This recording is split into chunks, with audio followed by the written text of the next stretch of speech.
আসসালামু আলাইকুম সবাইকে। আশা করি তোমরা সবাই অনেক ভালো আছো।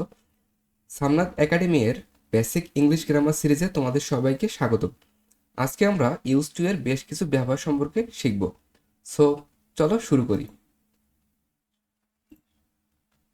আমরা ইউজ টু এর কিছু ব্যবহার সম্পর্কে আজকে জানবো। সো আমরা প্রথমত জানবো যে কেউ কোনো কিছু করতে অভ্যস্ত বোঝালে কিন্তু আমরা ইউজ টু ইউজ করতে পারি। সো এর জন্য আমাদের স্ট্রাকচারটা কি হবে? স্ট্রাকচারটা হবে যে বিভার্ব থাকবে অথবা গেট এরপর ইউজ টু। সো বিভার্ব অথবা গেট এরপর হচ্ছে ইউজ টু, এবং এরপর কিন্তু মনে রাখতে হবে যে ভার্বের সঙ্গে আইএনজি দিতে হবে। সো বিভার্ব অথবা গেট তুমি যে কোনো একটা ইউজ করতে পারো, বিভার্ব অথবা গেট ইউজ টু এরপর ভার্বের সঙ্গে ING.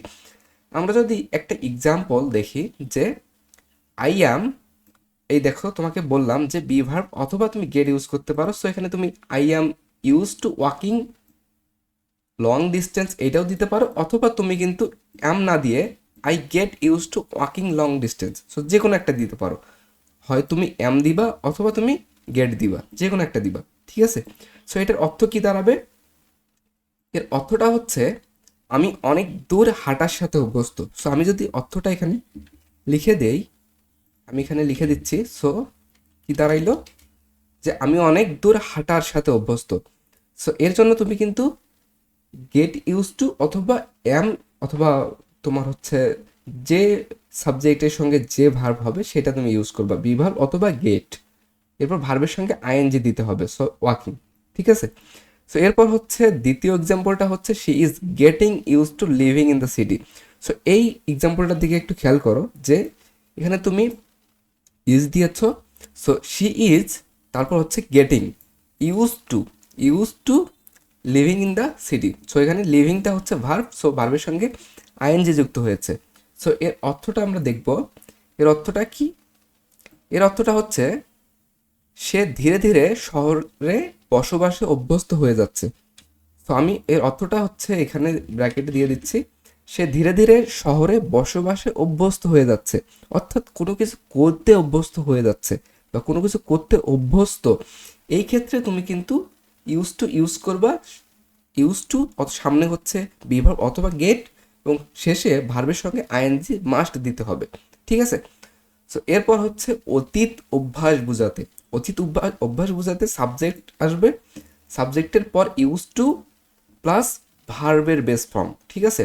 So subject plus use to plus ভার্বের বেস ফর্ম হবে। এর আগের এক্সাম্পলটা, এর আগের যে রুলটা, স্ট্রাকচারটা, এটাতে কিন্তু ভার্বের সঙ্গে আইএনজি হয়েছিল, বাট এই ক্ষেত্রে কিন্তু ভার্বের সঙ্গে আইএনজি দেওয়া যাবে না। ভার্বের সঙ্গে ভার্বের বেস ফর্ম হবে, বা যেটাকে আমরা ভি1 নামে চিনি, ঠিক আছে?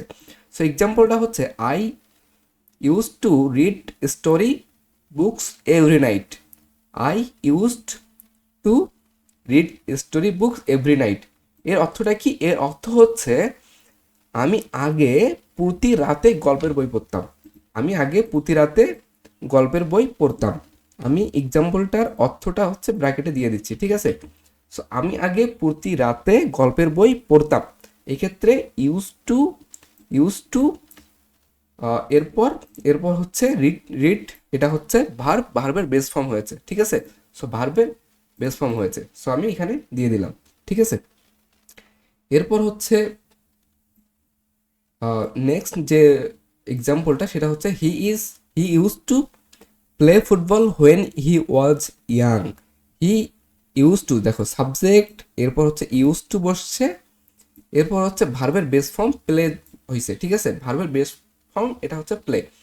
তাহলে এটা একটু আমি হাইলাইট করে দিচ্ছি, যেহেতু এখানে ভার্বের বেস ফর্ম হয়েছে এবং সামনে ইউজ টু আছে। ওকে, ইউজ টু, তারপর হচ্ছে ভার্বের বেস ফর্ম। এর অর্থটা কি? এর অর্থটা হচ্ছে সে ছোটবেলায় ফুটবল খেলতো। সে ছোটবেলায় কি করতো? ফুটবল খেলতো। সো এই ক্ষেত্রে তুমি হচ্ছে যে সেন্টেন্সটা বলবা সেটা হচ্ছে he use to play football when he was young. সে ছোটবেলায় ফুটবল খেলতো। এই ক্ষেত্রে কিন্তু ভার্বের সঙ্গে আইএনজি দেওয়া যাবে না, ঠিক আছে? সো এরপর হচ্ছে অভ্যস্ত বোঝাতে। অভ্যস্ত বোঝাতে কি হবে? সাবজেক্ট, এরপর হচ্ছে বিভার্ব অথবা গেট অথবা বিকাম, তুমি যে কোনোটা ইউজ করতে পারো, ঠিক আছে? এরপর হচ্ছে ইউজ টু এবং হচ্ছে জিরান্ট, অর্থাৎ ভার্বের সঙ্গে আইএনজি যুক্ত হবে, ওকে? এক্সাম্পলটা দেখলে তুমি আরও ভালোভাবে বুঝতে পারবা যে দেখো সাবজেক্ট বসছে আই, এরপর হচ্ছে বি ভার্ব নিয়েছি আমরা এম, এরপর হচ্ছে ইউজ টু, ঠিক আছে, এরপর হচ্ছে এই যে ইউজ টু দেখতে পাচ্ছ, ইউজ টু আমরা দিয়ে দিয়েছি, ঠিক আছে। এরপর হচ্ছে জিরান্ড, ভার্বের সঙ্গে আইএনজি যুক্ত হলে এটাকে তুমি পার্টিসিপলও বলতে পারো অথবা জিরান্ড বলতে পারো, কিন্তু হচ্ছে পার্টিসিপল হইলে এটা অ্যাডজেক্টিভের কাজ করবে আর জিরান্ড হইলে এটা নাউনের কাজ করবে, ঠিক আছে। আবার তুমি আরেকটা জিনিস করতে পারো, দেখো টু এখানে হচ্ছে প্রিপজিশন, আপ প্রিপজিশন, এর মাঝখানে অবশ্যই নাউন হয়, ঠিক আছে। যেহেতু এটাকে ভার্বের সঙ্গে আইএনজি যুক্ত করে এটাকে নাউনের কাজ করতেছে, এই জন্য এটাকে আমরা জিরান বলতেছি। Okay, so I am use to walking up early, এর অর্থটা কি? এর অর্থটা হচ্ছে আমি সকালে তাড়াতাড়ি উঠতে অভ্যস্ত। সো আমি সকালে তাড়াতাড়ি উঠতে অভ্যস্ত, এর অর্থটা আমি দিয়ে দিলাম ব্র্যাকেটে। ওকে, সো এরপরে এক্সাম্পলটার অর্থটা তোমার দেওয়াই আছে, সো এটাকে আমাকে আর আলাদা করে দিতে হবে না। So they have become use to working online.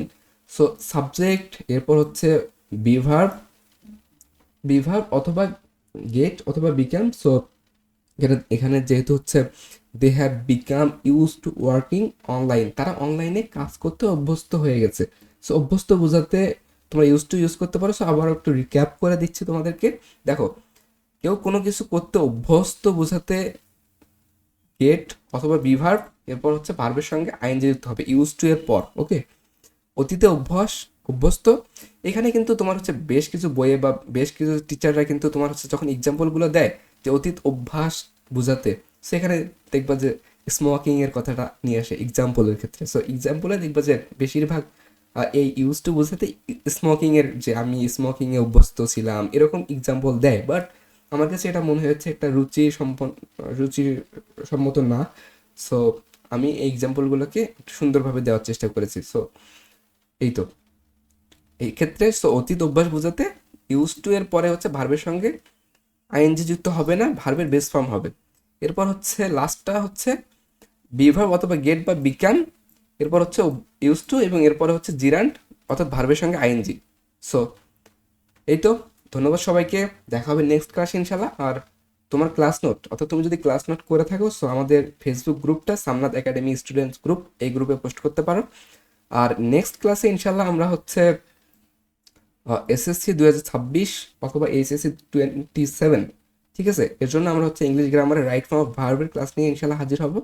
তো সবাই অনেক অনেক ভালো থেকো, দেখা হবে নেক্সট ক্লাসে। আসসালামু আলাইকুম।